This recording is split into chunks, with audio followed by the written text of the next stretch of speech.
can do it. Change, change. It's a sure thing. Change, change. Expect a miracle change.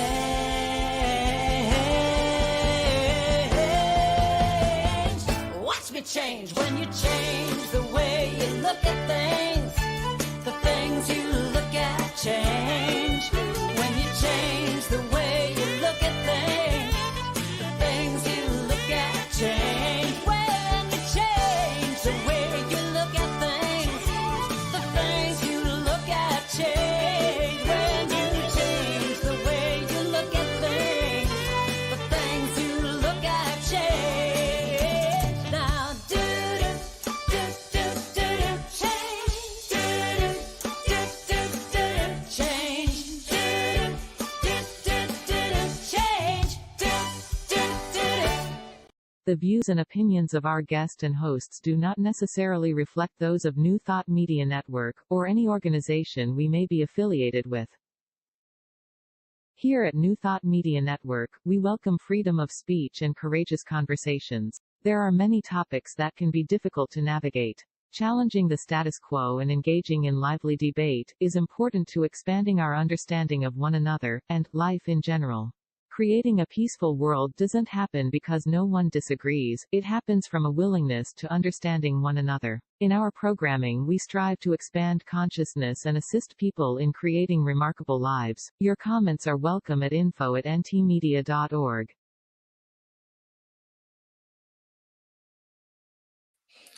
Good afternoon. Welcome to Spirit Cafe Show. I'm Barbara Jean. And I'm Mark Dupuis. And I'm Cheryl Rogers. And we are so delighted that you're here with us today. And I'm going to start with our land acknowledgement.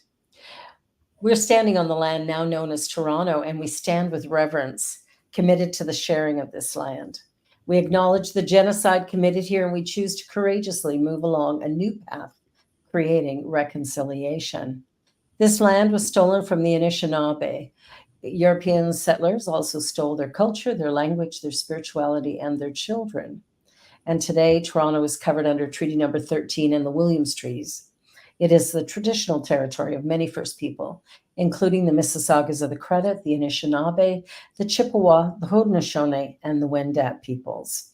And still today, the First People are struggling to be seen and heard. Colonization has created a system of destruction to our First People and to the people forcibly brought here through the transatlantic slave trade and slavery. Toronto was built on stolen land with stolen labor of Black, Indigenous, and racialized people. And in our desire for reconciliation, we honor the Dish with One Spoon Wampum Treaty and agree to peaceably share and care for this land and her people. We are committed to the active dismantling of the colonial system, and we are committed to the dismantling of all forms of racism. Please take a moment to acknowledge your personal commitment to the land you are on and the path you choose to walk going forward. Miigwech. Miigwech. Thank you, Barbara. Today, it is my honor to introduce Elizabeth. Elizabeth and I met through a spirit group that we attend, and the spirit group is called Sharing Wisdom. And I say the name of that group because Elizabeth shared her wisdom with the group and has agreed to be vulnerable today with us and talk about her journey through cancer. Elizabeth grew up on a turkey farm, and it's there she realized her relationship with nature and including animals. She had a turbulent world, was suicidal at one point, went through therapy, and recognized the mind-body connection. And then Elizabeth went to the corporate world, and depression hit again. With some unhealthy behaviors, a change in life led her to meditation, yoga, spiritual community, body work, and I believe this laid the groundwork for her to travel through her time with cancer. Elizabeth, Thank you for coming forward, for being vulnerable, and being our guest today. Welcome. Welcome, Elizabeth. Thank you. It's a real honor for me to be here, and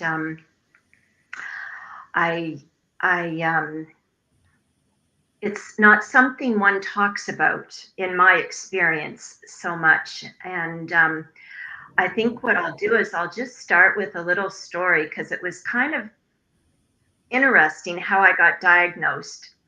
It was a weekend, and in the neighborhood that we live in, we became friends with neighbors a house over, and they have a little dog, and they were going to have a baby this weekend.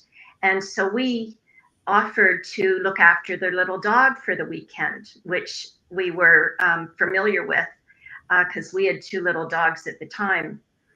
Anyways, on the Saturday, I was getting all this pain and I was thinking, oh, do I have a gallbladder? You know, what's going on? And then it got really intense. And I said to my partner, Larry, I said, I've got to go to emergency. So we left all the little dogs at home. He took me to emergency. Meanwhile, I'm down in emergency. And of course, it's on the weekend. So there's, you know, it's just crazy. And I had to wait, I think it was 8 hours to see a doctor. But on the 10th floor, our neighbor was giving birth. Hmm. I was there in this incredible pain and emergency, and she was up there giving birth. And right there, the connection, it gave my mind a place to go, to think about this miraculous new birth.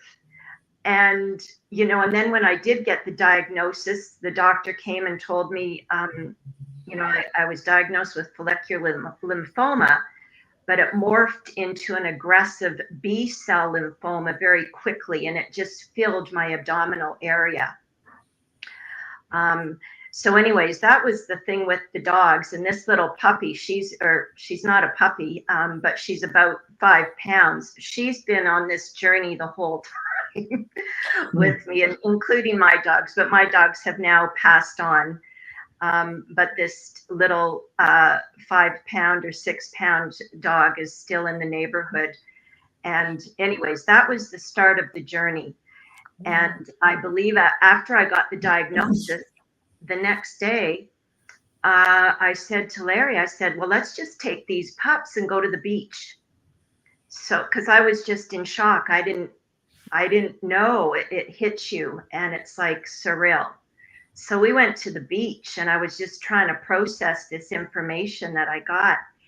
And it was during COVID, and that was a blessing because it allowed me to get treatment immediately. A lot of people during COVID, they put off their treatment because of the fear of going into the hospital if they were able to. So I was within 2 weeks, I believe, getting treatment. Wow. And that's where it all started. So I can go on, but I think I don't. Yeah, that was how it started. Yeah. Amazing. That's quite And go ahead, Cheryl. no, it's quite a powerful visual for me.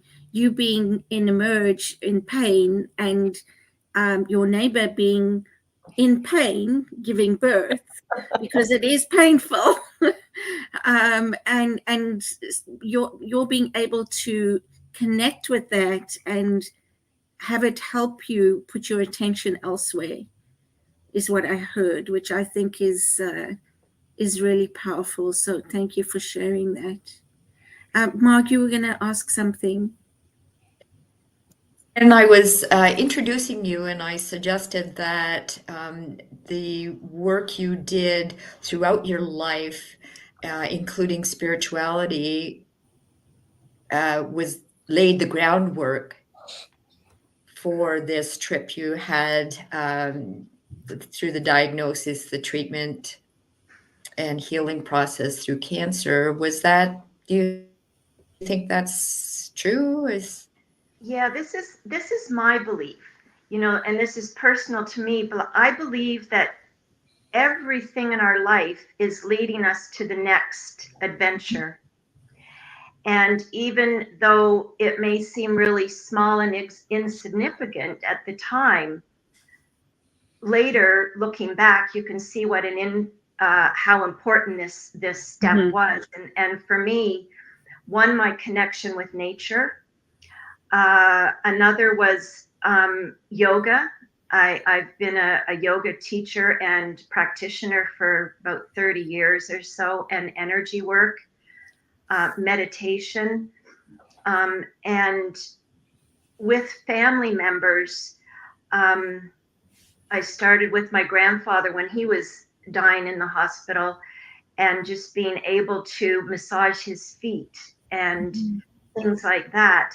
And then my mom was diagnosed with cancer in 98, and it was pancreatic. And at the time, they gave you 6 months. Now, thankfully, because of science and medicine, people are living now through pancreatic cancer.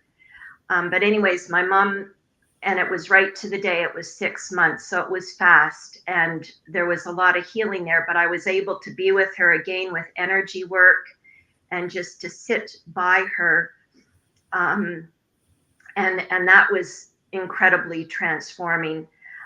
And then that led me to volunteer at an organization in Toronto, Wellspring, which is a big cancer support.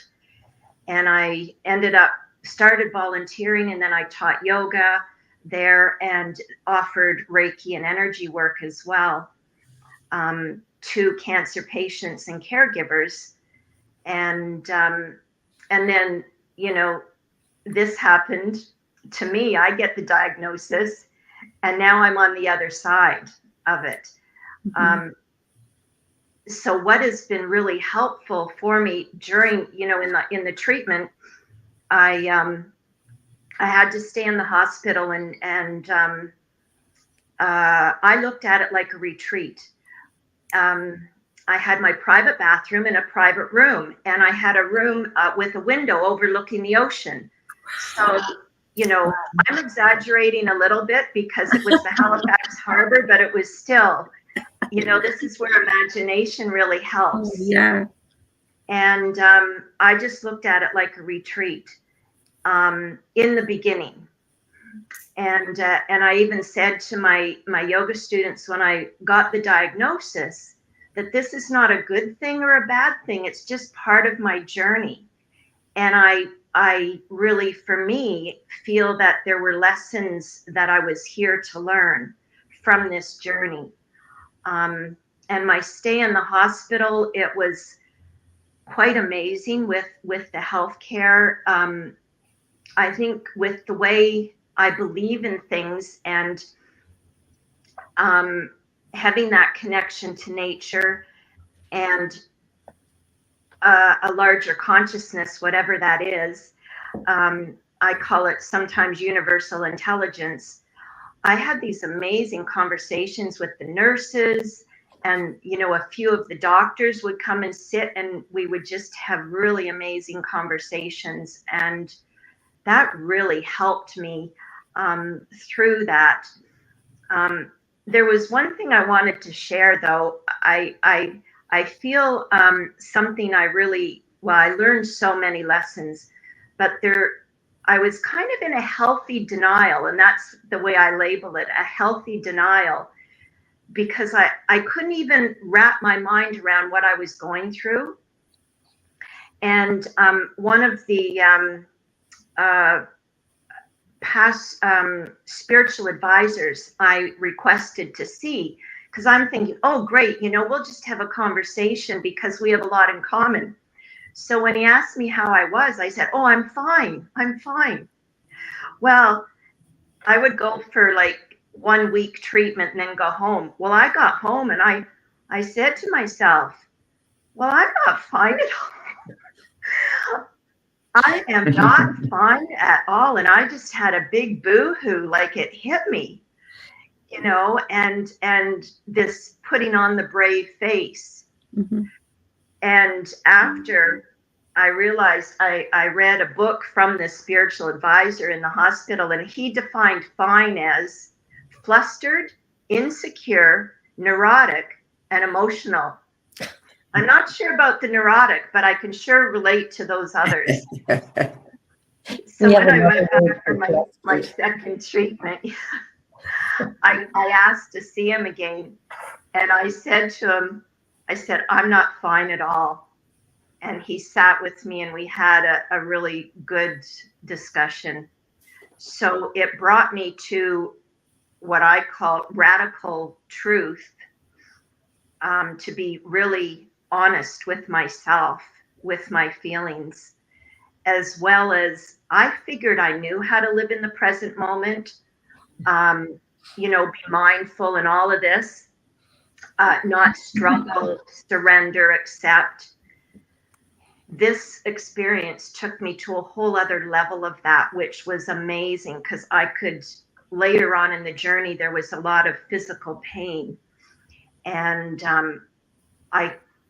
it took everything for me to just be in the moment, because if my mind wandered to the future, the pain would be intensified with anxiety. So it was to be just in that moment. And a dear friend said to me, I can't quote exactly what she said, but she said to me, see if you can find a pocket of comfort. That was huge.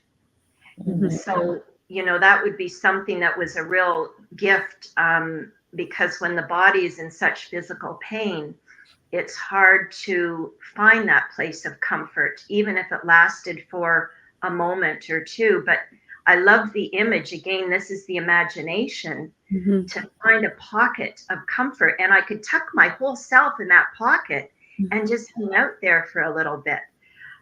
So that was a huge gift for me. There were many gifts along the way, but that really helped.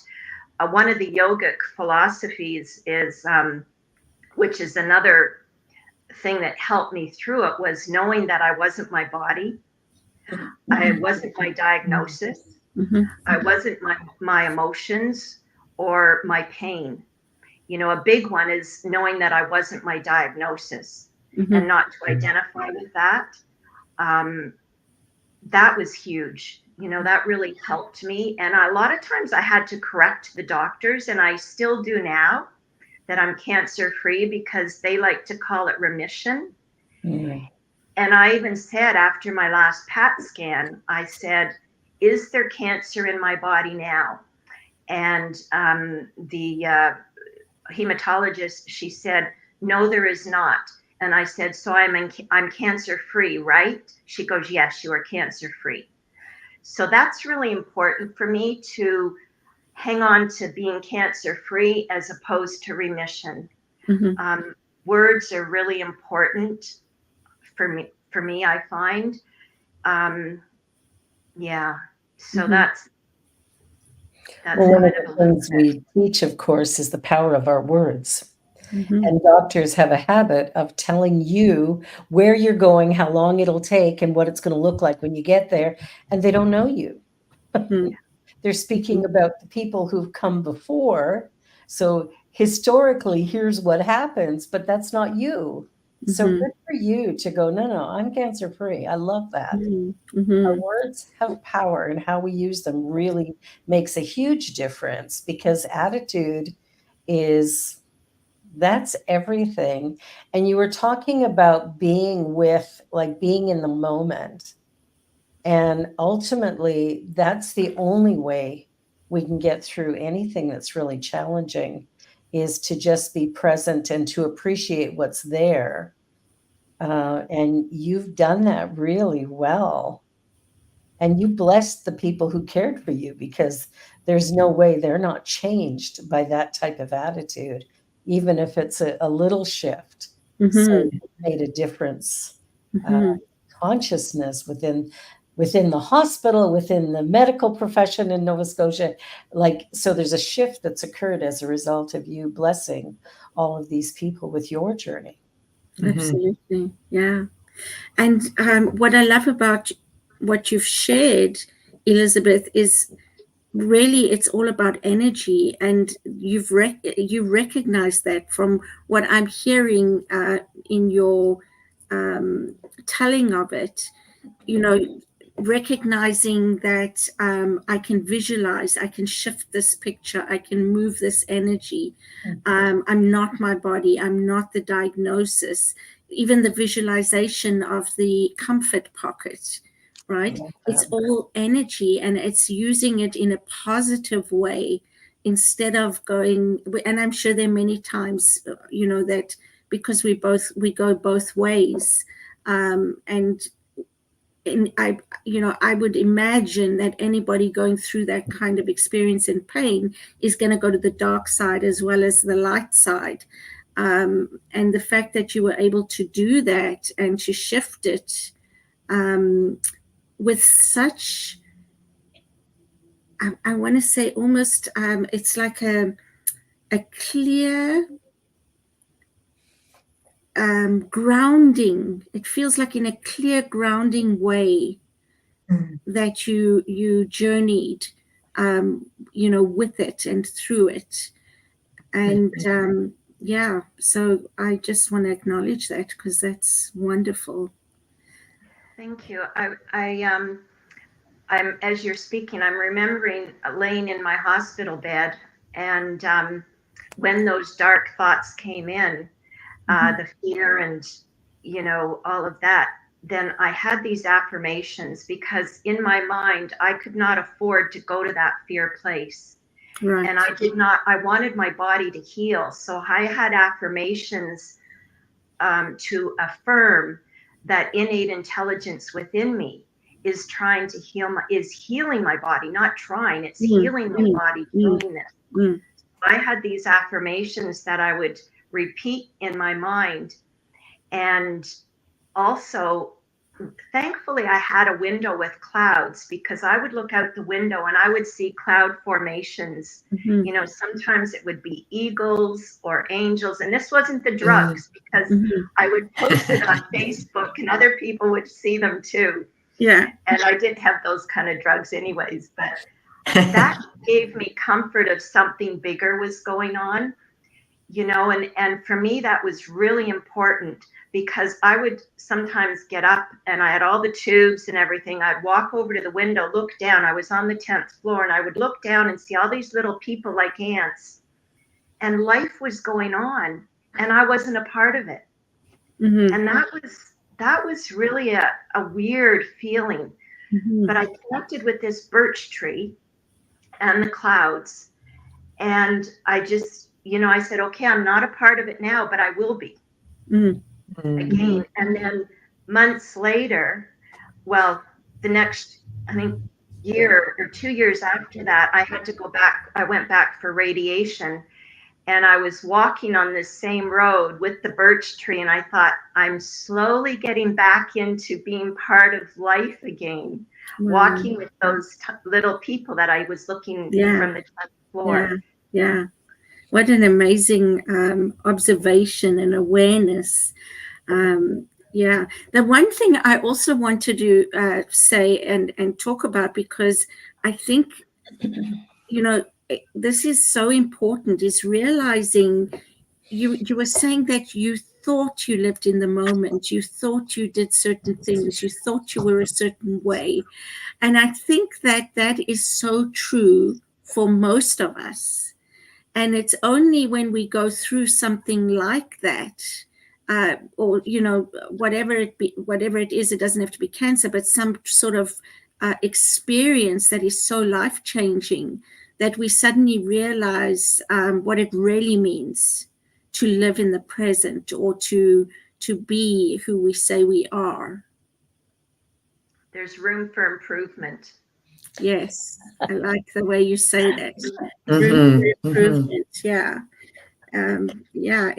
I've always found that very interesting and fascinating. Is, we say things, we say like, I would never do that. Let me tell you, most of the things that I said never to have actually happened in my life. And I've had to eat my words.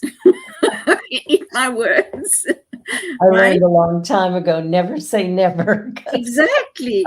Yeah. the universe is going to bring it straight to you. Yeah. So Love it. it's interesting. It's we live in this illusion of what we would or could or would do or wouldn't do, and until we're really faced with the reality of it, then it becomes a different story. The interesting thing with cancer, which I think doesn't really get addressed, is so many of them are completely curable now. But the minute we hear that C word, all the fear comes up and the, oh my God, I'm going to die and I'm going to be in pain and I'm going to lose my hair. And this whole thing runs through. I haven't been diagnosed, but I've worked with a bunch of people who have, and I'm assuming, Elizabeth, there's a whole bunch of that goes on in the beginning going, how could this be, while you're coming to terms with the diagnosis. I think that's where my yogic foundation is different, because or it's healthy denial. It could, I don't know. But I didn't have that fear at the beginning. And it wasn't until I got real into it and my body was being injured from the medication. Now I call it drugs that was killing everything. But when I was in treatment, I called it medication. Because it basically what I felt, and this is when, Barb, that's when the fear and stuff came in, because I felt it was stripping away everything of me. Of course. It stripped away, not only physically, but energetically. I felt I was stripped raw to my essence. But at the same time, I had the thought, I thought a lot in that bed, because I've spent a lot of time there, that this is also an opportunity for rebirth. Truly. And that was the way I approached it in my mind. And my yoga students would send me a text or a Facebook message when I was in my down times saying, imagine the warrior pose. So I couldn't physically do postures, but I could imagine standing in the postures in my mind. Like, the imagination is such a powerful tool. Yes.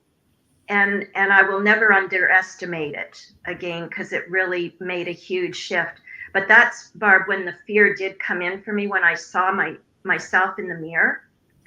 And that's when it was more real, when I saw the bones and I lost so much weight. And then also seeing my partner look at me and just seeing his concern. That's when it kicked in, but it took a while. It didn't happen immediately for me. It's so many changes to the body, to, like you say, energy, all of that, which makes it that much more difficult to be present with it. But you had good support, so that's really wonderful. And I think what you have in Unity, as well as Reiki and yoga, you're well prepared to journey through this, knowing that the body is just your vehicle. This isn't who you are. Like, you're clear about that. So that makes a big difference. Well, we're going to take a commercial break, and then we'll be right back. So don't go away. There's a whole lot more to come. You're watching Spirit Cafe Show here on the New Thought Media Network. Please help us say thank you to our organizational sponsors, including the Hepperlin Foundation, Affiliated New Thought Network, International New Thought Alliance, Science of Mind Archives and Library Foundation, Center for Spiritual Living Denver, Center for Spiritual Living Midtown, New Thought Philadelphia, Planned Happiness Institute, Summit Center for Spiritual Living, One Heart Retreats, Center for Spiritual Living on the Lake, Unity Spiritual Center, Kitchener, Om Center for Spiritual Living, La Mesa. Satya Center. Center for Spiritual Living, North Jersey. Unity of Savannah. And Center for Spiritual Living, Seattle. As well as all of our individual donors. Thank you for making New Thought Media Network a place to be. Please come be you. And remember, like, share, and subscribe. New Thought Media Network. Positively inspiring.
We're back.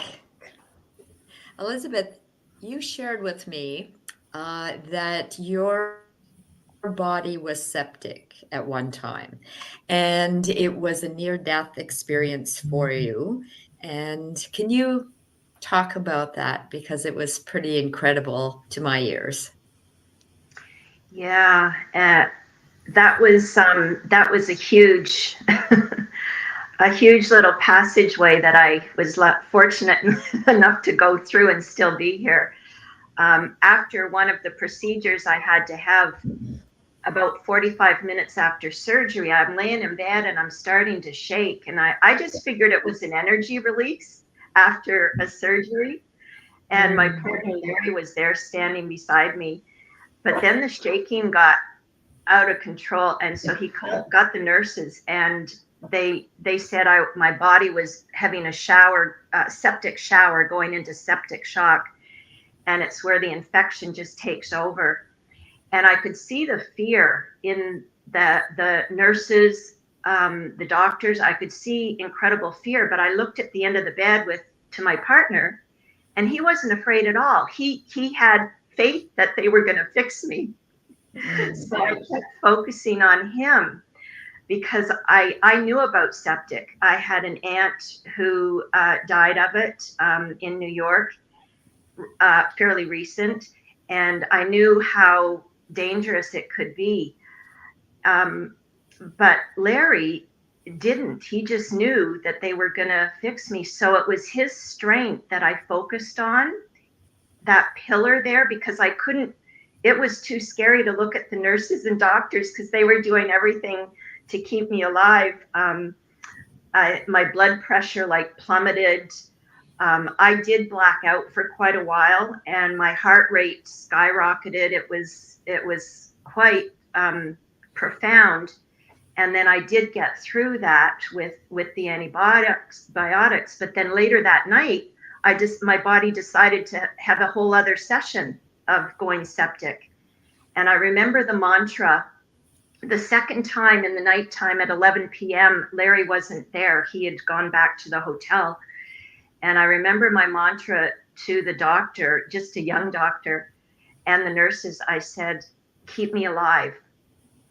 And I remember thinking to myself, it's not my time. And I wasn't willing to let go of my body, even though I could have very easily probably gone. I felt, no, keep me alive. And I kept repeating that, and then I'd pass out. And then I remember my lips getting numb, and they were running around doing all kinds of stuff. But anyways, I'm here now, and I made it through. But it was Larry's pillar of strength that really helped me that first time. And it didn't hit him until I think the next day, when I wanted to go home. but then they had to put me in isolation, and because all the antibiotics, they triggered something else, and I had to be in isolation, and they wouldn't let me go home. And the doctor said, you came this close to dying. And that's when it hit Larry that it was more serious. And he was very much in shock.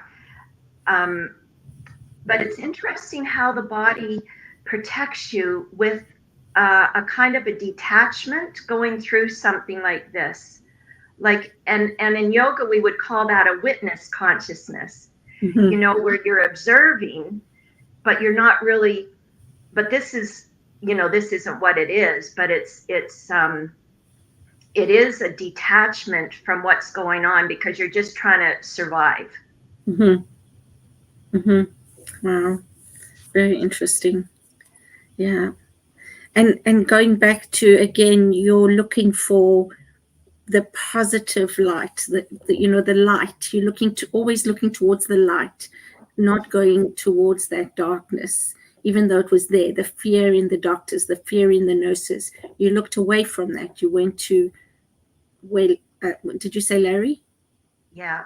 It Where was Larry his was, strength. yeah, you know, and so I just see you turning away from darkness, going to the light, and continuing to do that. And the experience of observing yourself and having that knowing, that's also so powerful. I want to ask you, how did that make a difference to pre-cancer, post-cancer life for you? Good question. Could you just say that a little again? So I'm not sure. for the experience and all the lessons that you learned, and the awareness that was awakened in you, how was your life? How did you make your life different after cancer than it was before cancer? I'm still working on it. It's a journey. This is the thing, post-cancer, and you know, some people, they're cancer survivors, they're out running marathons. And I got really upset with myself because the drugs did leave me with some injury. So I'm still dealing with, I have to have routine surgery every 2 to 3 months because there was some damage, or they call it injury, to my bladder and kidneys. So I'm still learning the gifts from this journey. And I say gifts because I feel they are gifts. I don't want to look at them any other way. And sometimes I'm not going to swear, but I'm really have a hard time with it. I feel very frustrated, and I'll have a meltdown, and I'll just say, I'm sick and tired of being sick and tired. You know, my last treatment was quite a while ago. My radiation the last treatment was March, oh gosh, I think it was 22. And I'm still healing emotionally, because when you go through it, it's like you're carried through it with all the support, but then after, you're dumped home, and it's like sink or swim, and there's nothing. So for me, I've really been an advocate for myself to reach out to for mental health. And you know, when I was strong enough, I joined the Spirit Cafe. I was just searching for anything that I could be involved with that's going to help me to feel normal and to be normal again and move forward in my life. And there are many lessons that I have learned. One is to really value my energy. Yeah. And I'm learning who am I now? Because I'm in a totally different body. I'm not able to work the way I used to. I'm not able to teach the physical yoga. I'm not able to see clients for energy work. So I'm learning, I'm in the process, and I see it as the phoenix rising. Mm-hmm. And I spend quite a bit of time not knowing. Mm-hmm. But I also know that I'm being guided. And I have, a year ago, I thought, what is something I can do? And as I mentioned before, I love dogs. And my 2 little dogs left during my treatment. They transitioned. They were 15 and 16. And it was almost like my one little dog, she channeled this idea in my head, because I would have never thought this, I don't think, on my own. But she said, well, why don't you just dog sit and house sit and walk dogs? Mm-hmm. And I thought, well, maybe that's something I can do, because it doesn't take a lot of effort. I'll be close to a bathroom. I can rest when I need to. Mm-hmm. And so that's kind of, I started this little thing, just putting word of mouth, and that's where I come back to this little dog that originally we were looking after. Mm-hmm. Now I'm walking her, Mm-hmm. helping the family out in the neighborhood, because they could use a little support. They've got a new baby, and it gives me a delight and a purpose to go out and walk, and it's something I can manage, because then I can come home and rest. Yeah. Because post cancer, my body is very tired. Mm-hmm. And the motivation, it somehow disappeared. Any motivation or enthusiasm I had I'm learning to cultivate and to reconnect with those. Mm-hmm. And it is and then also, and I'm going to call it like the post-traumatic memory disorder, because I had all these memories and experiences that some were quite difficult. Mm-hmm. And I didn't realize that they affect you afterwards, because I was having these nightmares and things. So that's where I reached out to an oncology social worker. Mm-hmm. And she helped me to realize that this is normal. Mm-hmm. And it is post-traumatic stress, a different type, of a trauma. And just knowing that really helped. And another term I heard was, which I really resonated with, is internal disorganization. Mm-hmm. I feel pre-cancer, the pieces of my life, the puzzle of my life was pretty much together. Mm-hmm. And then it all got blown apart. And now nothing is organized. Mm-hmm. So I'm learning to reorganize my life and to learn, who am I now? Mm-hmm. I know on one level I'm a spiritual person, and I know my values, but there's so many things that are different. My brain is different, which is also stage of life too. Mm-hmm. So there's that going on. Mm-hmm. Mm-hmm. It's I so don't know if good that that answered any. so good that you're taking the time to do self-care, whatever it looks like, whatever you need. Because I think as women, we sometimes put that on the back burner, because we got all these we got to do's. But what if what's most important is to rest when I need to rest, to play with puppies when I need to play with puppies, cry when I need to cry, scream, be outraged, and then move on from it. Like you've had the journey in all different ways, and I think you're honoring it really, really well by being with what you're experiencing at the moment, and that's a really powerful message for anybody watching. Mm-hmm. Yeah, and I think it's sorry. That's okay. I was just going to say, this is where I feel everything what I did before supported me through this, because back the old me, and I'm talking back in my 20s, where we've all been there, right? Yeah. I had a little bit of an ego, and I would say, oh no, I can do this by myself. I would never let anybody come in, and even now, I'm a big advocate for mental health, even though, sure, I could probably get through this by myself, but why do I have to work so hard? What's wrong with having a bit of support Yeah. Mhm. you know, or if that friend says, can I come and visit you? Where normally I say, oh, I don't want them to see me like this. Yeah. You know, now so these are different things that I'm different now, more open, more receptive. You know, the meals that people would bring, both Larry and I were an absolute lifesaver, because we couldn't deal with feeding ourselves. You know, like it was just too much. Both of us were so exhausted Mhm. going through it.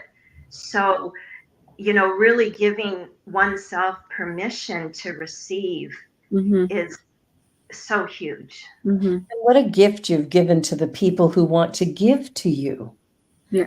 You Mhm. receiving Yes. values their gift, so they get to feel good and you get to be blessed. I think that's one of the challenges for most of us when we do get sick, is allowing people to do for us what we Mhm. can't do for ourselves. Mhm.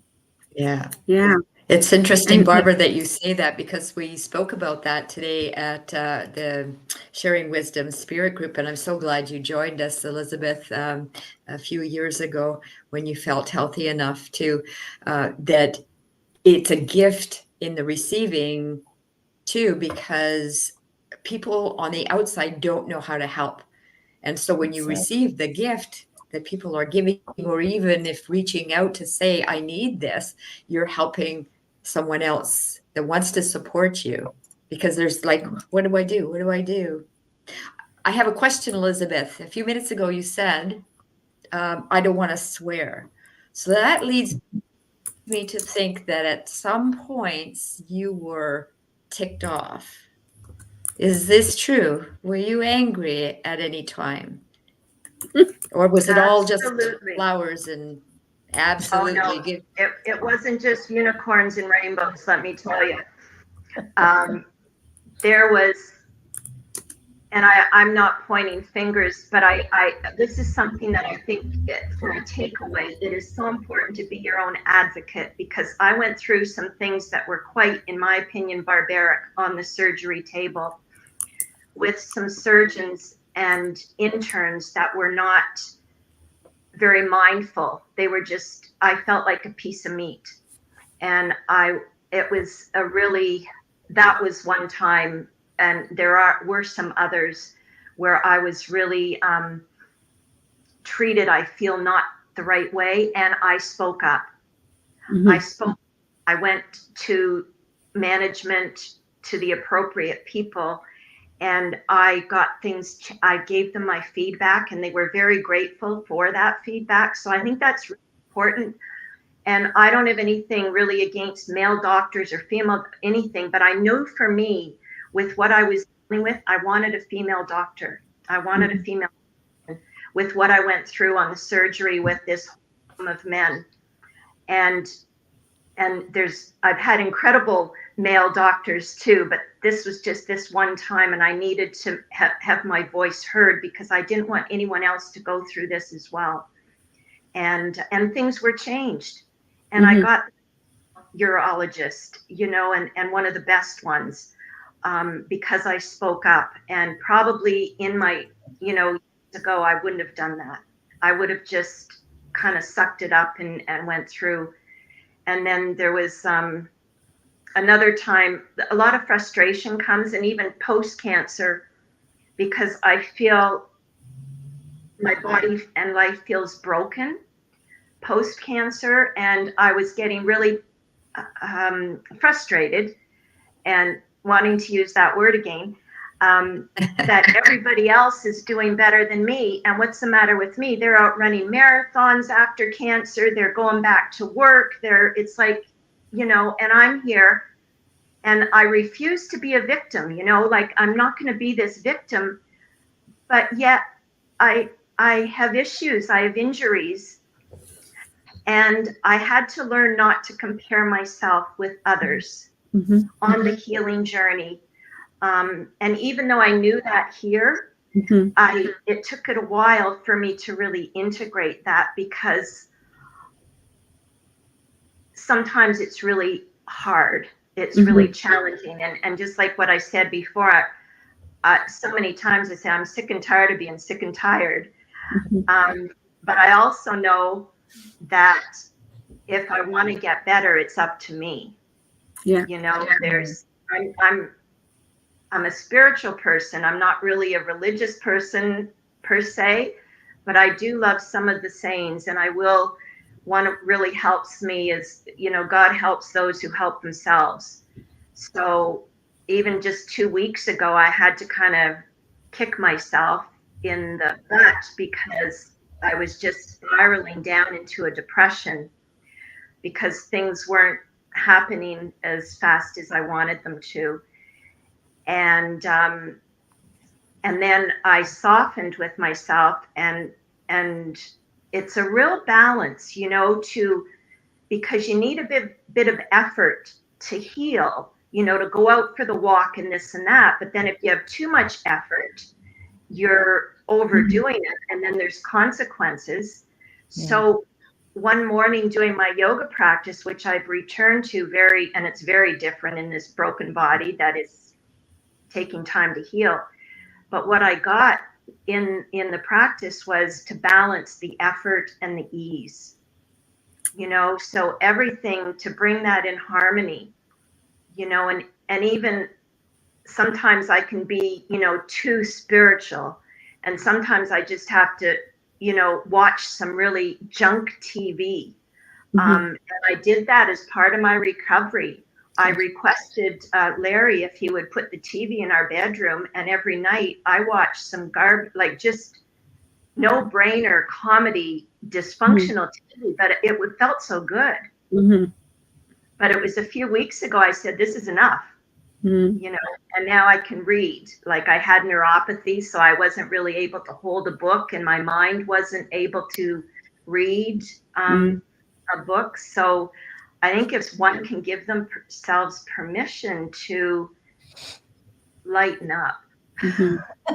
And it's okay to eat junk food after you know, been through it. Just eat whatever. Let go of the judgment.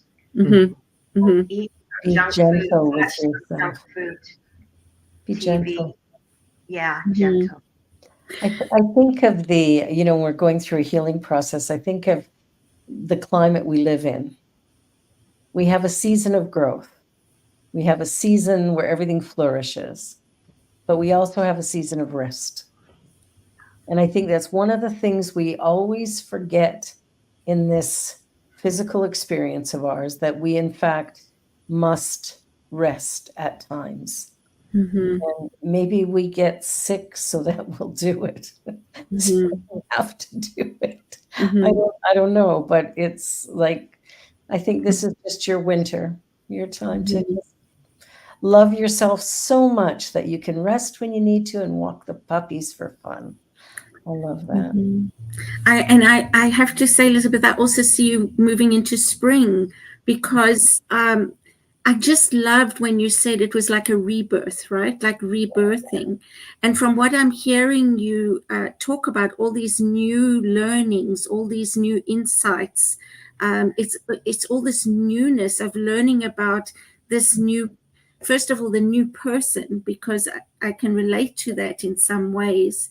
I went through a very traumatic experience where I felt like I lost my identity, and I didn't, and who was I? And it took me years and years and years, and I still don't even know if I don't know who I am. But relating to that, really having to rebuild your identity with this new way of being and in this different body. And then to be able to look at what you're learning from it, and you know, like the balance, and you know, there's such awareness there.